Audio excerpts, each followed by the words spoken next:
Hello, Hockey World. It is Tuesday, May 20th, 2025. Hi, I'm Kevin Allen from Detroit Hockey Now. And I'm Eklund, and you're watching Hockey Buzzcast on HockeyBuzz.com. This is the podcast that comes to you during the week, and we fill you in on whatever we can fill you in on. We have a lot to fill you in on today about a bunch of different things. We're going to get into a rule change that I think is got to be considered, and I've talked to a lot of people about it, and I want to hear Kevin's. I have not talked to Kevin about it on purpose because I don't want his opinion on it, but I like it. We'll get his opinion later for sure. Not that I don't want his opinion. I don't want it yet. I wanted to wait for the show. So so just to be clear, but we are going to talk about the series coming up because we have, and it's the Final Four, and we can also touch on the series that were to be. And I think the first place to start, Kevin, is like where everybody wants to go now, which is Toronto. We have to talk about Toronto. It's just something that it's just endless. We have to talk about it. It's the law. Yeah, no, I mean, it's certainly a big story, and it's an ongoing story. I mean, it's been ongoing since 1967. So, Yeah. it's just always the story in the spring, and it's real easy if you're a frustrated Toronto fan, and I can relate to them because I'm a Detroit Lions fan, and they have never been to the Super Bowl and in my lifetime they have 3 playoff wins. It's very similar in a lot of ways. It's very, very similar. So I mean, I get it, but I think there's always the potential to overreact in these situations. I always point out that the 2 best examples in the 40 some years I've covered the NHL of players that had different reputations. Like in the 1980s, Steve Yzerman was the symbol of the Red Wing fans' frustrations of the fact they couldn't get out of the conference finals. They'd come up against the Oilers and they weren't even anywhere close to that. And then Steve made some changes in his game, and next thing you know, he's one of the greatest captains to ever live. And I saw Ed Belfour. I don't know how many times people said, well, he can't win a big game. He can't win a big game until he did, until he won a big game. And then all of a sudden he was a Hall of Fame goalie. So Ovechkin with the Stanley Cup, right? Yeah, exactly. And, we've seen it over and over again. So, I get it. It's been a long time. You're frustrated, but, let's not get too carried away. I mean, some of it's going to be forced upon them. I think Mitch Marner is certainly gone, and it's going to go elsewhere. And you got to wonder about Tavares. And, now if you're Toronto, you're wondering too, well, maybe we should not fight this a little bit. John Tavares is 34 years old, will be 35 before next season.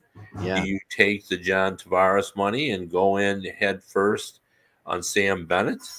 And now you get a center back, but it's a different kind of center. You get a guy who's known for being a good postseason performer, a guy that's very difficult to play against.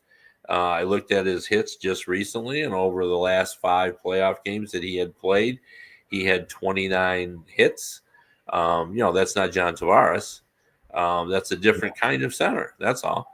And maybe that's the kind of center they need. So, I think the fans have every right to be disappointed. I think they have every right to demand change, and I think it is coming upon them.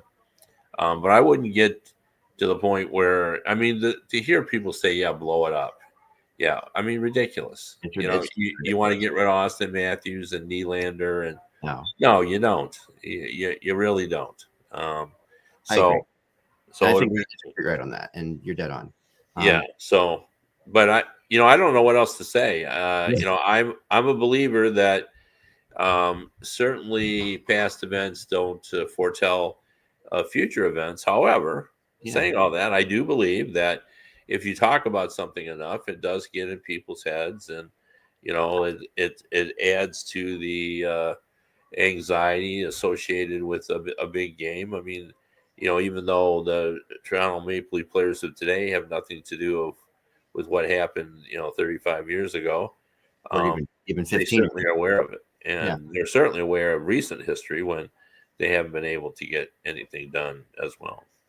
Yeah, I mean I'm trying out Hockey Writers now for Toronto on my site, and Andrea, this girl from Mississauga, I'm really liking her a lot. She's really says things I think as they're meant to be said, and really much in a Toronto way of framing things. And she said a couple things. I wanted to read a couple paragraphs really quickly. They're short. Last night I was really disappointed with how the key players reacted after the loss to the press. We've been through this before, and I thought they would know how to handle it better than what I heard. None of the players talked with any confidence about the season they had. They were one game away from their conference finals, but they lost to a team that's likely to win the Stanley Cup. They didn't even apologize to the fan base for games 5 and 7. They all looked just kind of immature to me. I know it was a tough spot for them to discuss the game after such a disappointment, but that's not an excuse. There have to be leaders out there who are actually think and say what happened. Matthews didn't just only get one goal against the Panthers. Marner didn't just look lost. We finally saw some emotion from Marner, but why did we have to wait till game 7 to see it? The Florida Panthers emotional outbursts are all season long, whether it's losing to Utah on Tuesday in February or a 1-0 loss to San Jose in October. The emotion is always there. The sense of responsibility is always there. We don't see this level of emotion all the time from our star players here. In a way, these players seemed a bit spoiled. The emotion of the game 7 didn't even feel real to me. The Panthers didn't need to pretend to be emotional in game 6 when they lost. That's what they've been doing throughout many seasons. And Brad Marchand, after the game, emphasized the team's hard work and dedication. And he also acknowledged that the Toronto Maple Leafs team that he just played was significantly better than the previous teams that he's beaten in the last several years. So that's like I think that's kind of an interesting perspective for the whole thing. There is a matter. I also thought, what are your thoughts on that? Well, I mean, I do.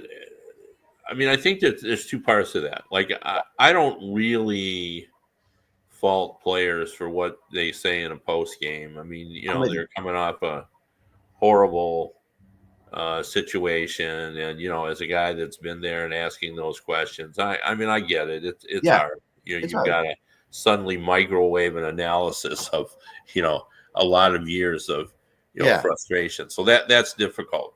What I do think that I do totally agree with is her take on where was the urgency and intensity. Now, what I would say is what makes the Panthers the Panther is they have figured out how to dial that up. Yeah. And the Maple Leafs have never been able to figure No, out and they go from dial it up. But I think it's, if you're looking for that nugget, Brad Marchand is certainly a guy that is on the list of players that know how to win in the postseason. And, if he says, this is a better Maple Leafs team, and I heard that all year. Yeah. I heard all year from people who matter, people who are deep into this game that spend their life trying to figure out why teams win and why they lose, kept telling me all year, this Maple Leafs team is different. And they saw it, they felt it, and I think we saw glimpses of it even in the postseason. They just couldn't sustain it, and they ended up losing to a team that as she pointed out, could win the Stanley Cup, may not, but could win again and be one of the repeat champions. That's still a possibility, and I think the path has been cleared a little bit for them to do that. So I mean that could be, but it's no dishonor to lose to the Florida Panthers. It's not. And the other, I saw that quote from Marchand when he was interviewed right after the game, which I was watching the Hockey Night in Canada feed. And he also said that they played with the system, which they haven't. And they mentioned on Hockey Night in Canada, which was that Toronto played with the system. And they said, well, why do you like playing with Florida, to Marchand? And Marchand said, well, you realize the second you get in there that it's all business all the time, that these people are ready to play, that they're ready to win, and this is what they're going to do. And he said, you rarely, if ever, get a chance to play with a team like that in your career. He said, that's what's amazing about playing with this team. And they mentioned that Brad Marchand has the only player in NHL history to do something in that game, which was really fascinating. I don't know if they said this on the American broadcast or not. They probably did, but he's the only player to beat another team in 5 game 7s. So he has beaten Toronto in 5 game 7s now, Marchand. Wow. Yeah. No, I think that's a interesting stat, but I mean, it just goes to show you that, we have a heavy emphasis on divisional play. It's really, yeah. No, that's for sure. She also got into Austin Matthews, which I want to read just a couple sentences. So let's talk about Austin Matthews. To me, he comes across as a friendlier guy who doesn't seem to have a grudge against anyone.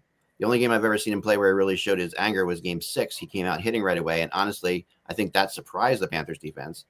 I'd find out what his worth is this summer. I think the Leafs could get a lot back, including players who could help them right now. Obviously, we don't think they're going to trade Austin Matthews.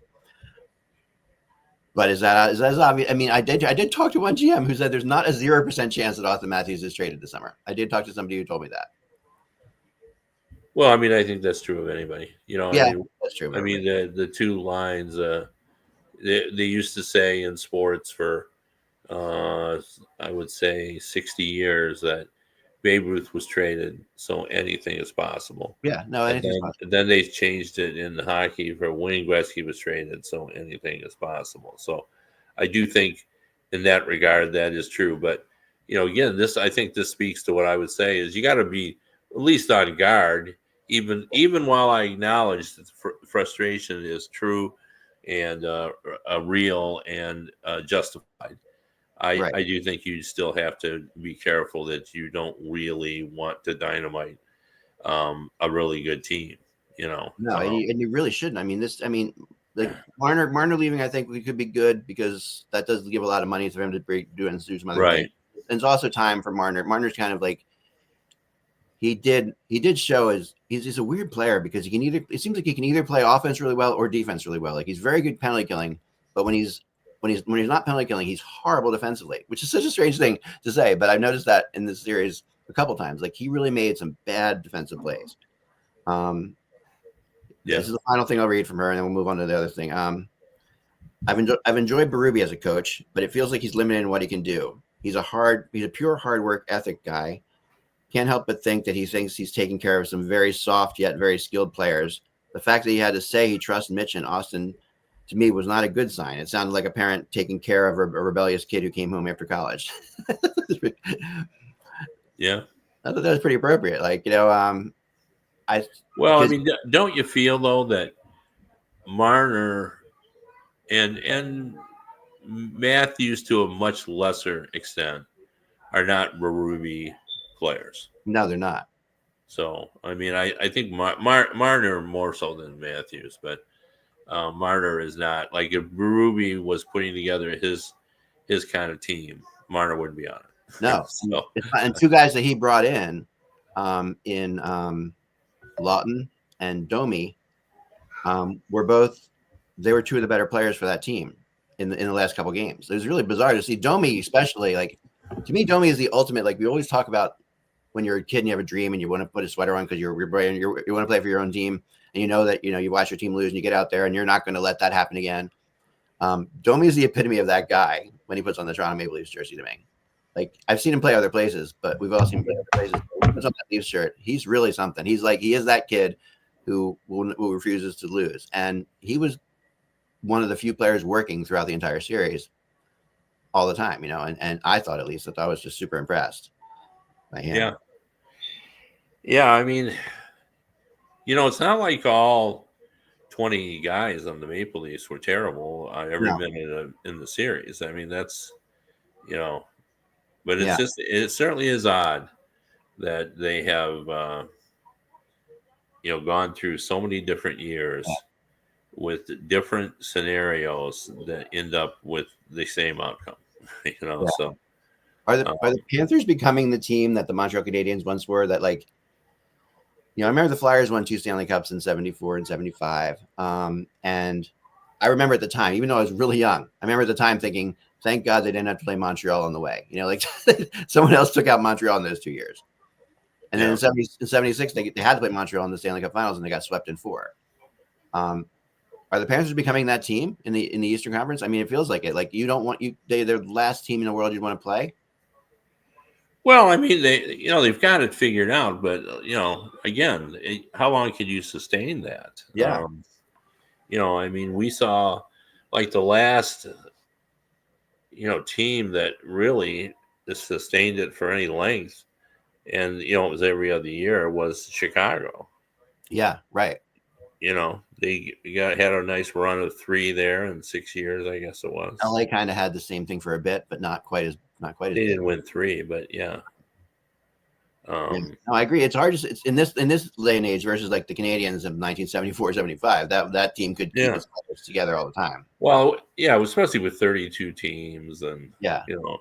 it's just a different world now, and the game's different, and it's it's faster, and it's the psychology is different. Everything is different. It is. Everything is different. But at the end of the day, it's hard work, right? And forechecking. And to me, I couldn't remember. We're moving on to Florida and Carolina, because I couldn't remember a team with a better forecheck than the forecheck I saw in Game 7 by the Florida Panthers. Well, I'm old, so I remember like the efficiency wasn't as good as today's forechecking, but the ferocity and the meanness of the 1970s on the forecheck, because not only were they trying to distract the puck, they were trying to sever your head from your body. So I mean, it was the forechecking of the 70s was just out of this world in terms of when they came down there on the ice on you and you looked up, I mean, it looked like an assault on totally your beachfront. So yeah. I mean, just the ability to pinch by the Florida Panthers. Yeah, I've never seen anything like that either. Like that to me, you can only do that by trusting, by defensemen trusting that someone's going to pick them up. That's the only way that can happen, right? So those defense have a big time trust that they can go all the way down the boards, to pinch in, knowing that someone's going to be behind them. The difference between me, I mean, I think back and let's just compare like the Panthers now with the New Jersey Devils of the 1990s and the neutral zone trap. Like when in the trapping era, when they sucked the life out of the offense, it was because you looked up and you seemed to have no room to go anywhere. Right. Like it seemed like the Devils had 12 guys in your offensive zone. Right. The difference in this is the Panthers are like on you physically. Yeah. They're right there. They're in your face. It's not like there's no room to move. Yeah. It's like, oh my God, these guys are just all over me. I just can't, I can't get anywhere, and they're there and they're always bumping you. So I mean, and again, like it seems like they're going to do this forever. They've got it figured out, but this isn't going to last forever. This is going to be they've got these guys. I mean, they may lose Bennett this summer, and Bennett's a big part of that. Very possible. He's a huge part of that, but they have so last year, they lost Ekman Larson, right? And they lost Montour after they won the Stanley Cup. They replaced that with Seth Jones and a healthy Ekblad, and then and Michaela back on defense too. And they replaced, the forwards that they lost, which was they lost Tarasenko, they replaced with Marchand. So yeah, I mean they're finding a way to get better every year. Like this is a better team than last year's team, I think. All up and down. I mean, Marchand and the development of the players that he's playing along with, that they're just better than they were last year. So it's hard to keep it going. But yeah, there's a very good chance that Bennett is going to fit out. He's going to play himself out because he's not that much. He's funny because people talked about his scoring. He's like we talked about before. He's not that valuable of a scorer. Yeah, but he changes the game so much that playoffs he's ridiculous. Yeah, I mean it's hard to describe. I mean, the second season is a different season as well, and the game is played differently, and he's more valuable in the second season. You want him for that. Right. But his points, while he's not Marner-esque in terms of his point production, his points to me seem more meaningful. Like right. He's not getting 4 points in a 7-1 win. He's getting 2 points in a 2-1 win or a 3-2 win. So yeah, he is. And Steve in the chat room said that the Florida first line isn't even producing, which is true. Yeah. I mean, they don't look at they really don't look at their team as lines 1, 2, 3, and 4 either. That's not something that they do. I mean, you could say their top line is going to be Barkov because Barkov is one of the greatest players in the world, right? But whoever's on with him, but that changes sometimes too. And Verhaeghe's got a great playoff history. There's a lot of guys. You just made a great point, and so did our our viewer, because the Panthers don't measure production in goals. Yeah, they measure production in what's happening on the ice while you're out there. Yeah, and by that is, are you winning the battles? Do you have the puck? Are they getting anything done? And I think that's been a little bit of what Paul Maurice has brought to that team. Yeah, and they look at the game that way. But I always caution people, as I said, not to get too carried away with anything. Like, the Panthers are not reinventing hockey. Right, exactly. Like they're just they got it going now. They're playing well. They know how to be successful. These guys care for each other. They play hard. Tkachuk is a really good follow me boys leader, and all that. But it wouldn't take much to disrupt all this. Sure, it simply doesn't. You're right, and that's the challenge of putting a team together. And we've seen teams that were like unbelievable, not be unbelievable in a couple years. Like that's just the way. It just happens. I mean, it's just hard in the salary cap world. You can't keep everybody. People get injured. They get older. Guys that were important one year are less important in a matter of months, not years. No, right. It's the way the NHL works. It's such a strange. There's a cycle, and there's young players coming in all the time too, and they're making more and more of an impact. So the game changes as well, and it's so getting into Carolina, Florida. I'm going to give you a couple statistics that are going to be interesting. I think that you'll find that you might not know, and I knew this sort of in the back of my mind, but I went and checked it. And since the Bill Zito era, he has a .625 winning percentage. That's just in regular season, which is pretty darn good. I mean, that's 4 seasons at .625. Right? They have beaten every team more than they've lost to them, with every team except for one in that time frame, and that is Carolina. Florida's won 8. Carolina's won 8. They played 16 times. The next closest team is Boston, and Florida has a 16-15 advantage over Boston, including playoffs. And then I was including playoffs and all these things because they played each other.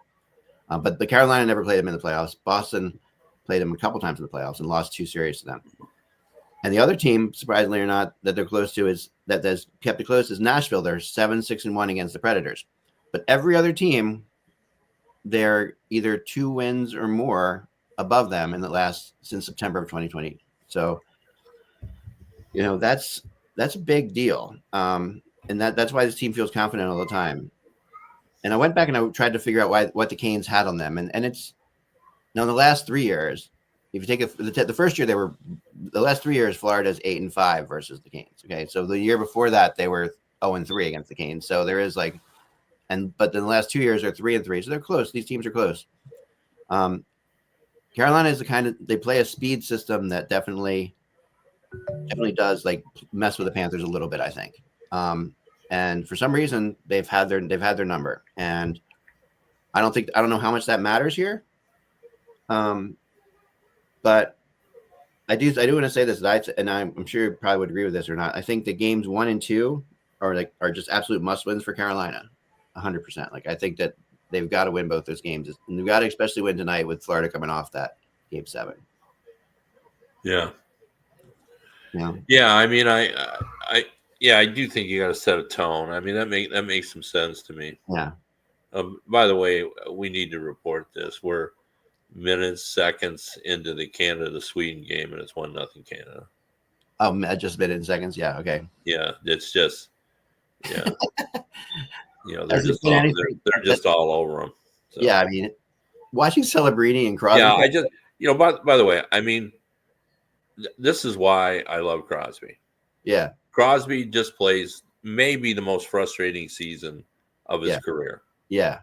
And he Yeah, sits probably. around and he sighs and he says, I got to come back next year and I got to be better. I got to keep playing hockey now. Yeah. So he calls, Nathan McKinnon and his buddies, and he says, "What do you say we go over to Sweden and win a world championship?" Right. Yeah, and McKinnon says, "Yeah, I'm not really doing anything, so." And off they go. Like, No, I know. yeah, all these other people, like, that's not happening in other countries. Right. Well, Sweden Not did it all. this Yeah. year, right? Because if you host the thing, there's a lot of Swedes there. So Yeah, I yeah, mean, the Swedes are almost entirely an NHL team too, but they don't have. Did Nylander get there in time for this game? I don't know. There was a I rumor about. I haven't seen him on there. I'm actually trying to pay attention to what we're talking about. I appreciate that. I do. Yeah, but I just had that on it. I just happened to see the puck squeeze through the pads there, and I thought of Markstrom. They're going against Markstrom, and the funny thing is, like, to me, just watching the other night, because I think Celebrini is way better than people think he is. Like, I know people, I couldn't agree more. I said the first time I saw him live that he's better than Bedard.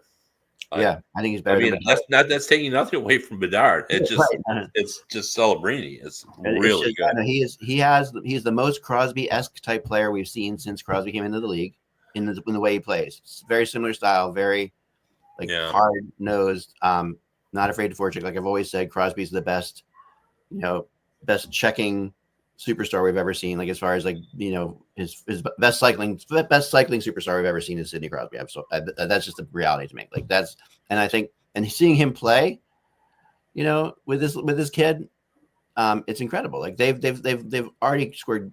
They already had like 4 times where each was a primary assist for Celebrini or Crosby's goals. They just play the same game, and it's fascinating to watch. And if you can watch it, you should watch it after this podcast. Yeah, but they are playing this game at 43 miles per hour. Really? You guys in the NHL when you skate, 20, 21, 22, 23, but they're playing at 43. Just up and down the ice. And with all that space too, like the big rink, that's just like so much fun. Yeah, they're flying. Everybody's flying. Swedes are flying. Yeah. Yeah. It'll be good. Definitely. I think everybody put it on pause. I'm taping it, so I'm gonna watch right after this too. I think it's the best thing you can possibly watch. It's really good. It's just this is a big deal for Sweden. This is a really big deal for Sweden. They're not really attacking. They're just violating the other team's airspace. They're just flying there. It's great. Yeah, it's up and down. I'm such a big. I love international hockey. Yeah. I mean, I think if I saw it every day, I wouldn't like it as much because it's it's not nearly as physical, obviously. Yeah. But because it's I see it once a year at the World Championships, watching on television or so forth. I do love it when I see it. It's just because it's such high speed and high tempo, and it's more emphasis on skill. We're not talking about the intangibles and because what you see in the NHL when it goes 4-on-4 kind of reminds you of it. It's like because you see the skill level more. That's fair. More skill level. So it's like these players, and that's why 3-on-3 overtimes, when they first started out before they became kind of boring, were really exciting too because the skill is there. Yeah, the best thing about 4-on-4 is the anticipation that scoring chances beget more scoring chances. Right. Like if you got one going down the ice, you better score because they're going back the other way. You're caught deep. You're so deep, and there's somebody back there, and he might be a forward, right? Who will have to defend the 2-on-1. So you're right. That's oh my gosh, it's so great. I agree with you. It's so great. All right, so getting back to this for a second. Finally, the thing I'll say is I always talk about the teams mascots, and this was an easy one. Similar to this is a crazy stat. Okay, there have been 9 hurricanes since Bill Zito took over again. I decided I would use that as a time frame. Oh wow! Since Bill Zito took over, there have been 9 hurricanes in the state of Florida, causing damage in excess of $200 billion. That's roughly $50 billion worth of damage per year over the last 4 years. that have been caused by hurricanes in Florida. That's about the size of the contract that Mitch Marner is going to get. There you go, right? and when you think about it, in all of hockey, could you come up with a more natural hatred of nature between Florida and the hurricane? Like that is something that is completely perfectly put together. As that's Florida gets attacked by hurricanes all the time. But then again, we're not talking about the state of Florida. We're talking about the Florida Panthers. 1-1. Sweden scores. Breakaway. Thanks, everyone who's following. Everything is more interested in what Kevin's saying and not interested in me. I totally understand it. I'm just going to get through this real fast. And that's it's 1-1 now. Okay, so I again called my friends at the Florida Wildlife Conservation because I asked them before if any hurricane had ever been killed by lightning. And they said no. They track these. They know there's only about 200 hurricanes, 200 panthers down there. I asked if any panther had ever been killed by lightning, and they said no. And the same is the case for hurricanes. They have not yet found, and they've even tracked them because they have them on tracking. And the panthers tend to be able to just they feel a hurricane coming 2 or 3 days before it comes. I mean, they've been there for millennia. They've lived in this region forever. They know this thing, and they build really incredible dens, hide their cubs, and they survive hurricanes, no problem. So this is again the Panthers win this battle because incredible dens. I have this picture of they got their TV and they got chips and oh yeah, whiskey, and they're sitting down there going, talking to their buddies. We just got to ride it out. We got to ride it out. They're just riding it out. We've done this before. They're watching the Weather Channel. They're watching the guys being blown around. Yeah, I agree. That's got to be it. And, they got their Canadian satellite dish out there. Anyway, so that's that series. Before getting on to the next, let's go on to the next series, and we're seeing basically the Detroit Edmonton rematch, right? They played last year. I think Detroit won the first 2 games, didn't they? And then Edmonton won the next 4. If I remember right. What are we talking about? Which Detroit Edmonton rematch? So like last year, these teams played in the same time. They played in the Final Four against each other last year as well. You're talking about Dallas now. Dallas. I'm sorry, Dallas. My head. Dallas. Sorry, I thought you were flashing back to the 1980s. Which I can do. I know you can write on it. Like, tell me about the best Detroit Edmonton series you've ever seen. Was there a good one? Yeah, but no. I mean, Dallas. Dallas is a more traditional, built for the playoffs team, for sure. Where they know how to play 2-1 games, and they have a goalie that can do that. And like they want to play a traditional playoff style hockey. They want to they keep the score down. May the best team win. They don't want to go up and down the ice like the Oilers do. Right. They want to, and I think the message that DeBoer will say to his team is the same one that Vegas. Said Edmonton. Yeah, I mean, you just don't want Connor McDavid and Draisaitl to own the series. It's almost impossible to stop them, though. They're going to have their moments, right? Yeah, but you don't want them to own it. That's all. I mean, that you can beat a team that has great players as long as you don't let them to take over the series. And that sounds like a cliche, but we've all seen that happen. Oh yeah, we all seen it happen. And when great players just when sometimes it's a goalie, but sometimes it's a forward, or in the days of Bobby Orr, it used to be a defenseman. Yeah, it's crazy. And historically, recently, these teams have played over the last 3 years. Just over the last 2 years. Sorry, they have played. They played 12 times since they played a 6-game playoff series, and they are 6-6 against each other.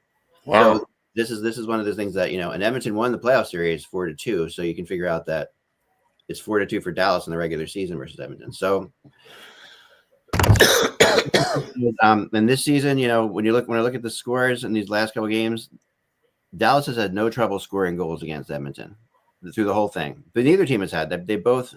So Edmonton has 33 goals for in those 12 games, and Dallas has 38 goals for in those 12 games. So 38 goals in 12 games. That's over 3 goals a game from Dallas, right? So that's they've really got. And to me, goaltending is where the huge difference is in this series, right? Yeah.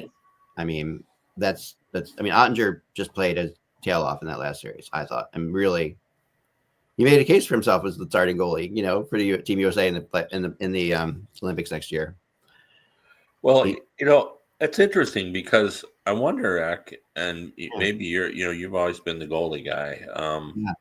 Maybe you were better qualified to discuss this, but I thought really what helped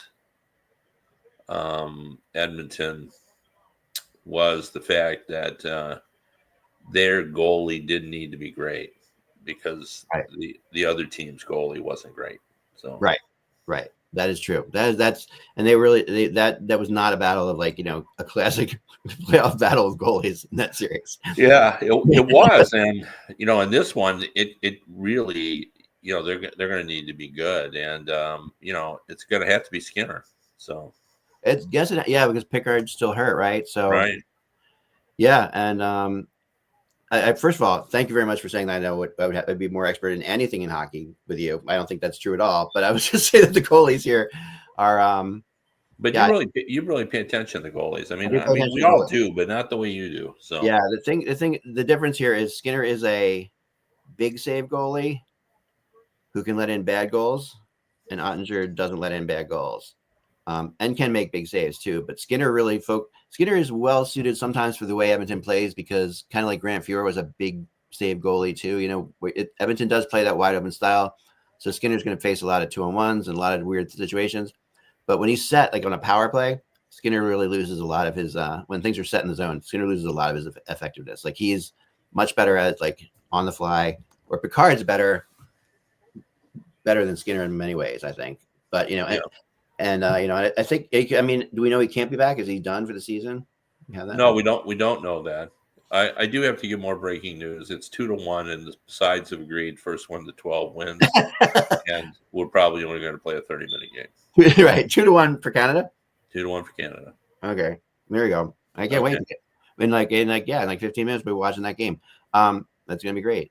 I really So I think that to me, Skinner. I just don't buy that Edmonton trusts Skinner, the players. I just don't buy the players trust him. I don't think they trust Picard totally either, but they know he's not going to give up or, any other. He's not going to give up the bad goal. The bad goal is going to kill them in this series because there's a lot of shooters on Dallas. Dallas has a lot of snipers.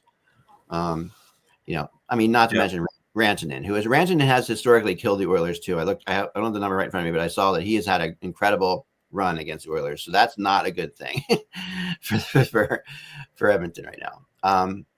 But Edmonton still finds a way. They do find a way. And I'm shocked that they're where they are right now. None of us thought they'd be in the Final Four, right? I mean, that's just like this. Edmonton, yeah. I took them in the start of the season. Yeah. Okay, you took them to be a Final Four team in the start of the season. Yeah. But when the playoffs started, though, did you think they would win? I really have a hard time going against McDavid and Draisaitl just because, as much as we want to say defense is king, and I know it is, it's still offense is exciting. So it's hard for me you got 2 of the top 5 offensive players in the world. You think, well, at one point they're going to catch lightning in the bottle and off they're going to go. So, but yeah. I don't think I thought they would beat Vegas, and I think I might have predicted against them in the first series too. So they just because this is what's happened in the playoffs for Edmonton. Suddenly, their secondary scoring has arrived. It wasn't there all year.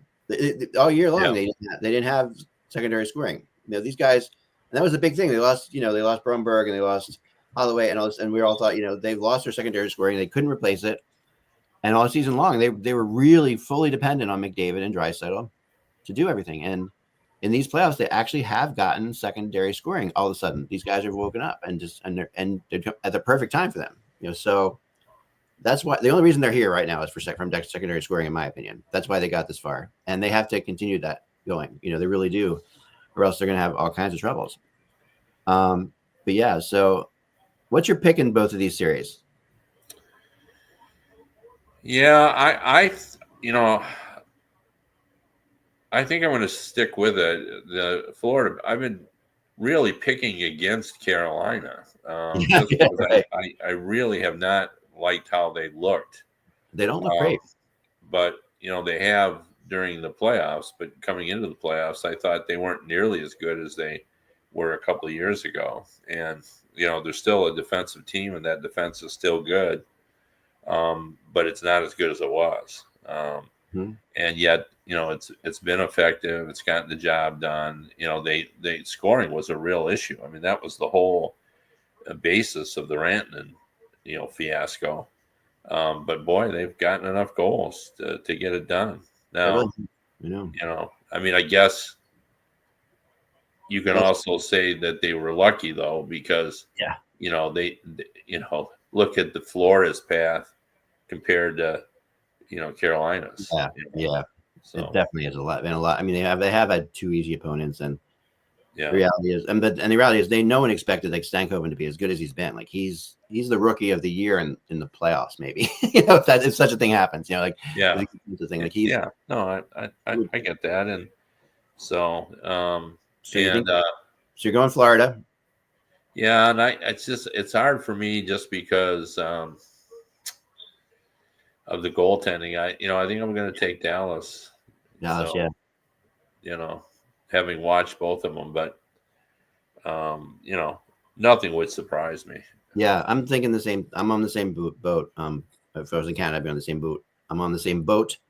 Florida and Dallas. Yeah, I agree with that. Now, tell me this thing, Kevin. This is really the most important thing before we get into our little rule change, which we'll end the show with.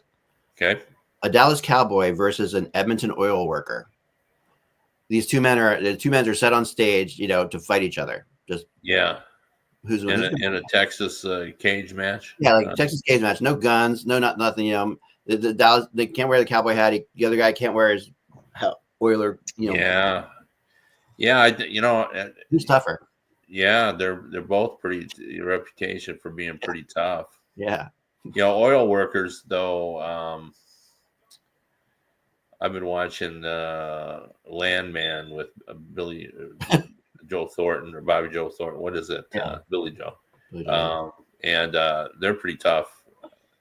Yeah, I'm going with the oil workers in that battle, but I'm still taking the Cowboys. Right. Yeah, I'm going with the oil workers too. I think that that I'm not going to say Cowboys. Most of the time a Cowboy spends is sitting on a horse, just gathering up his herd. Most of the time an Oiler guys is like with a pickaxe or like getting covered with and doing all kinds of crazy hard work. So I think and they got a wrench is bigger than they are, and they're wrenching on a trying to cap it. So from the logo, you see the comically large wrench in your head. I do that too. All right, so that's good. Now this is my rule, and I've gotten asked a bunch of people to ask me about this. So I've been wanting to talk to you because I heard this was about a week ago. Okay. The rule is this that people think needs to be changed, and I'll tell you whether or not I agree with it or not after you give me your opinion. Okay. So there's an offsides that happens that the referee misses it, right? But the play goes on for another 1 to 2 minutes. Like they're keeping it in the zone. The defense is tired or whatever. It doesn't come out, and eventually the forwards score. And then we have of course the review. It goes back and it says none of that mattered because it was offsides 2 minutes ago. Do you think that there should be a time limit on how long? Do you think there should be like 20 seconds? After like 20 seconds, the defense has had a chance to get it out of there. And sometimes they do, and then we don't have to worry about it anymore. But sometimes we sit there and I've sat there stressed out of my mind sometimes because that really looked like offsides, but it keeps going and going and going and going and going, and thinking we're not going to. So what do you think? Do you think there should be a limit? I'd keep it the way it is, and just for the purpose. And I understand why people want to do that. I've been part of debates on this before, and I've thought about it long and hard. Yeah. But the idea is to get it right, and all it will take is one egregiously poor call on a very important goal, regardless if it's 2 minutes or 40 seconds. Yeah. And, so I don't know. The one that bothers me more is the one that's even if it's 20 seconds and it's so bang bang and it's just a fraction of a second. I'm more bothered by that than if it takes 2 minutes to go for it, because especially if it's a real one where they should have called it and they didn't. So I'm fine on going back even after 2 minutes with it. Yeah, I just don't. I mean, I think that it's I think it's silly because most of them most of the time the linesmen are pretty good, so there aren't that many big glaring problems like you're talking about. Most of them are pretty darn close, and most of them even at high speeds. I mean, if there's a glaring one, we see it right away, and usually that's a different situation. But most of them are pretty darn close. Most of the time that I'll be honest, most of the time that teams challenge, I don't remember there being something that looked like it was offsides. Personally, when I'm watching the game, I don't remember it. I mean, I sometimes do, but very rarely do I. And they go back and they go back, and I think to myself, like, isn't high sticking if you hit the hook with a high stick into the goal reviewable, right? Yeah, that's reviewable, but just a regular high stick is not, right? Like if you hit the puck, it's not reviewable. That's just right. because so what if you hand passed the puck in the offensive zone and it went around for a minute and a half and then there was a goal, but no, and they missed the hand pass? I think that's reviewable. Oh, I don't. Yeah. Is it? I think so I've seen hand passes reviewed, and I just wonder if there's a time limit on something like that. Like we don't see it very often, but I mean, my biggest fear about this has always been the overtime thing, that a team scores a goal in overtime on a minor offsides, and we're 2 minutes in and they go crazy, they empty the benches, and then it's reviewed and then it's all guys escape barely this much. That's a nightmare. Yeah, although there were bad offside calls, which is in the playoffs, which is why we ended up with this rule. Right. There was one very specific one with Duchesne. We all remember when he was in Colorado. So that was why I still think you're trying to get it right. I mean, that's the ultimate goal, is to get it right.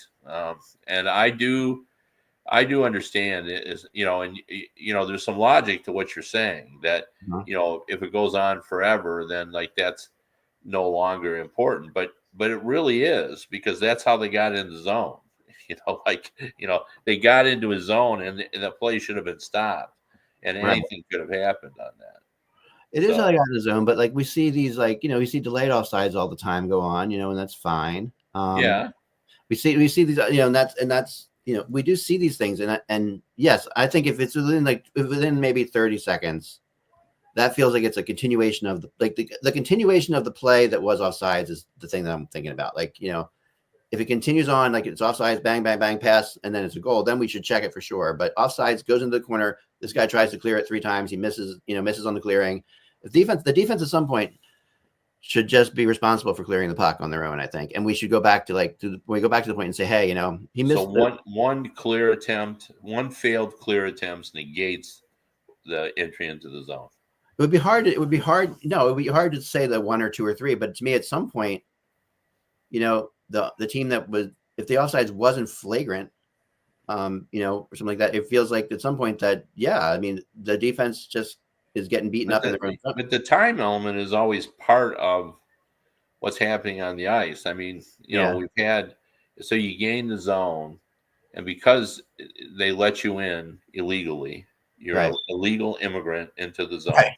Right. You were, and you're there, and suddenly you put pressure on, and they're hemmed in. They can't get it out. Yeah. The shift goes 140, 150, and you score on it. And again, that's all because you got into the zone when you really didn't deserve to get into the zone. So it was not because of that for a while, Kev, but at some point it was the other team just not being able to clear the zone. But you know how that happens. It's momentum. Once you can't clear the first time, now you're exhausted. Sure. And and Mort Seider, I thought it was the most apt description ever. One of the Red Wings defensive pairings got caught for over 3 minutes, hemmed in, and we didn't talk to either of those guys. They didn't come out, and they didn't score on it, by the way.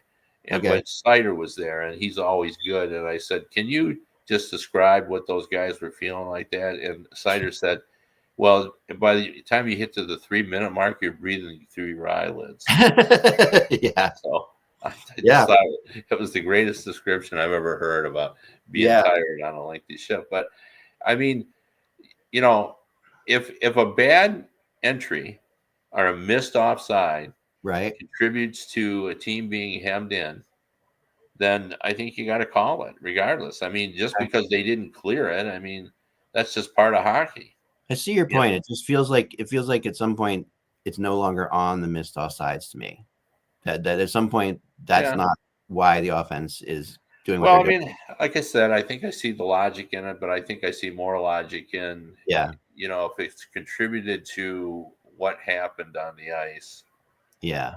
And that play, the getting the other team tired, is really a staple that we never talk about. It's a But huge play. Yes. Yes. yeah, and so if it's caused by, if you didn't get in, and again, I wouldn't say it was caused. You're saying if it was started by an illegal entry, because it's that team getting tired is caused by the offense forechecking them. And well, I mean, ultimately it was caused by the fact the puck was in their zone and it shouldn't have been.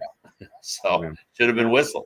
So I get it. I just feel like there's something wrong. I feel I get what you're saying completely. I just feel like we're missing something. Like they're getting off on a technicality. Yeah, and it's just disconcerting when there would have been an offside and you're watching it play and realizing that could not be, that if they score now it might not really be real either. It's just as a fan you're sitting there and like, okay, they're getting good pressure on them, but this could all be not because they were offsides. Yeah, that feels wrong when you watch that. Well, I mean, we get that anyway. I mean, we're watching a game and and I've said to my wife, "Oh man, that's offside." And then they get a little pressure on, even if it's 20 seconds in, I think, well, that might get waved off. It doesn't always, but you can see what I mean by that. It's frustrating. I mean, that's a frustrating thing because but it's just referees are human, and I mean, we're just trying to get it right. I mean, imagine that. So. Yeah, no, I get that. I get the imagination of that, and I get that. And just imagine the other thing that Rose brought up to me about the same kind of thing is how much levity is not the right word. How much we allow players to, what was the word? Leeway you're talking about? Yeah, how much leeway we allow players when they approach the red line for icing. Like the idea that we could if we did NHL, if we did that on, because so many players get to about the red line. And she did. I mean, it's a little bit like the phantom tag of second base on a double play, the sweep across. Yeah, but some are sticklers on it because how many times have we heard an excited broadcaster going, he dumps the puck in? No, he didn't get to the red line. It's live puck. Yeah, so no, that's sometimes true. They catch it, and it creates. I'd like to sit on the red line one time and just count how many times they don't get to the red line, actually, because it just feels like it happens way more than it should. I don't know. And it's a stupid thing. It doesn't really matter much, but I'll say the one thing, I'll say this again, but remember when the 2-line pass was gone, when it was first removed, there was a rule that it wasn't icing if it was an attempted pass. Do you remember this? Yeah. I missed that rule. That rule made sense to me. Like, where did that go? Why was that determined to be? I mean, who determined that we would get rid of that rule? I mean, that rule, it just made it allowed teams to take shots on these long passes. You know what I mean? Well, I mean, it really put the onus was on the officials then to. It did for sure. To basically get inside your head what we're attempting to do. Yeah.